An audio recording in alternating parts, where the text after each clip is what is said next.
Dr. Stephen Parnis is the former president of the Australian Medical Association's Victoria branch, and he's been lobbying MPs to vote against the bill. He joined me earlier from Melbourne. Stephen Parnis, thanks very much for joining us. Good to be here, Lee. You've been speaking to Victorian MPs for months about this issue. Do you think the bill will get through the state's upper house? What are you hearing? I'm hearing that the numbers are getting closer and closer as decision day looms, which is only a week or so away now. What is your chief problem with legal euthanasia? The main issue is this: the proponents talk about offering choice to dying Victorians. But when one of those choices, namely access to best practice palliative care is one of those choices, and it's not available to so many, 10,000 at least, then that's not much of a choice, and it amounts to a right to die almost turning into an obligation to die. But if we're talking about choice, we have to look at what's available at any given moment. And if people say that they want the choice, given what's currently available, why shouldn't they have that choice? Well, the choice needs to be an informed one, and when you're not given access to the sort of care that I think everyone deserves, then it's really hard to make that decision. So this is very much the cart being put before the horse.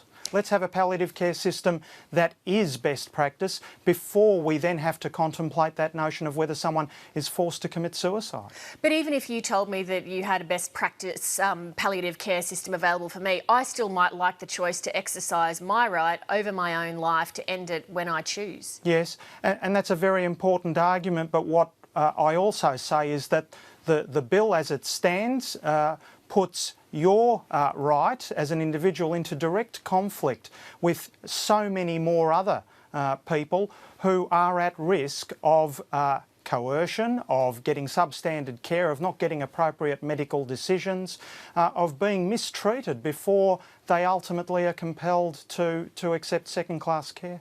But again, with the issue of compulsion, we're talking about individual right, and the opinion polls for years have shown that most Australians would like to be able to choose whether or not they want to end their lives if they're terminally ill. Why can we not have a bill and a system where all of those safeguards are in place so Australians can have that choice that they want? Well, that's because the implication is that all of those safeguards work, and the experience overseas, and certainly on close examination of this bill, is that those safeguards are unlikely to work. And how many wrongful deaths will we get as a result of this? That's the key concern that I and many others have. Wouldn't you think it would be a small number? Because only a small number of people are going to be actually even eligible to access this system under the stringent rules that are there. Well, one of the key risks here is that the scope of eligibility will increase. For example, the Alzheimer's Association has already been banging on the door of Parliament in Victoria saying, we demand our right to die in this way. No one is denying people the fact that we need to acknowledge that we are all mortal and that we will ultimately die. But what so many of us are saying, particularly those of us who do this on a daily basis, is that it's about the provision of appropriate best practice palliative care, the avoidance of the overly burdensome treatments that keep people in pain unnecessarily so. And when people are given that palliative care, the satisfaction, the peace, that provides the reassurance, the understanding of dignity and confidence that really every Victorian should be entitled to. Can you tell me as a doctor, if I have a hideous and painful terminal illness, am I guaranteed with best practice palliative care that I will be able to die a painless and lucid death?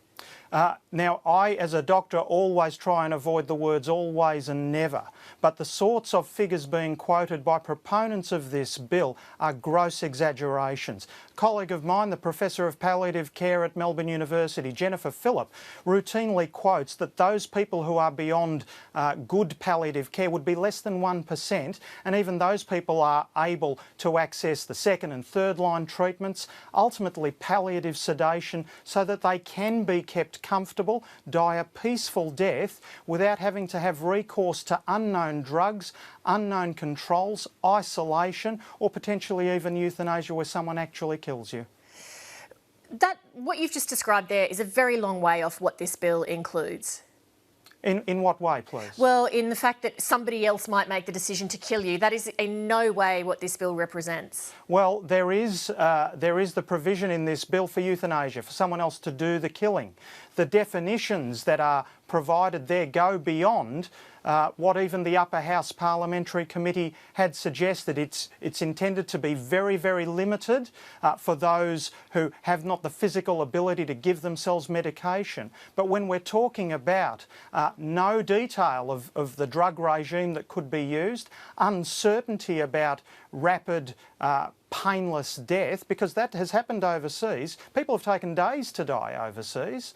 And the fact that affirmation of a decision only once needs to be written.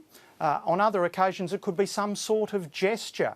I mean, these things are not open to the scrutiny and data that we subject all other areas of medical practice to.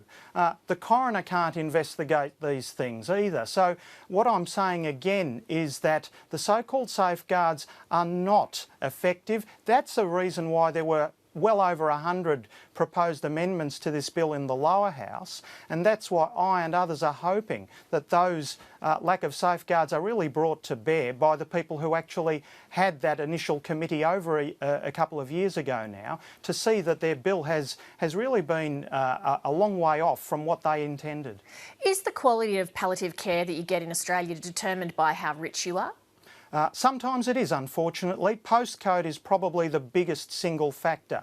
We know that the lower socio-economic status you have, the more isolated you are from the capital cities, the lower your education, for example, the more difficult it is to access palliative care. And that's why I say cart before the horse, because the palliative care system, which I encounter as an emergency specialist on a daily basis, is so woefully under-resourced that it is really, really difficult to get the sort of care that I would want for my family.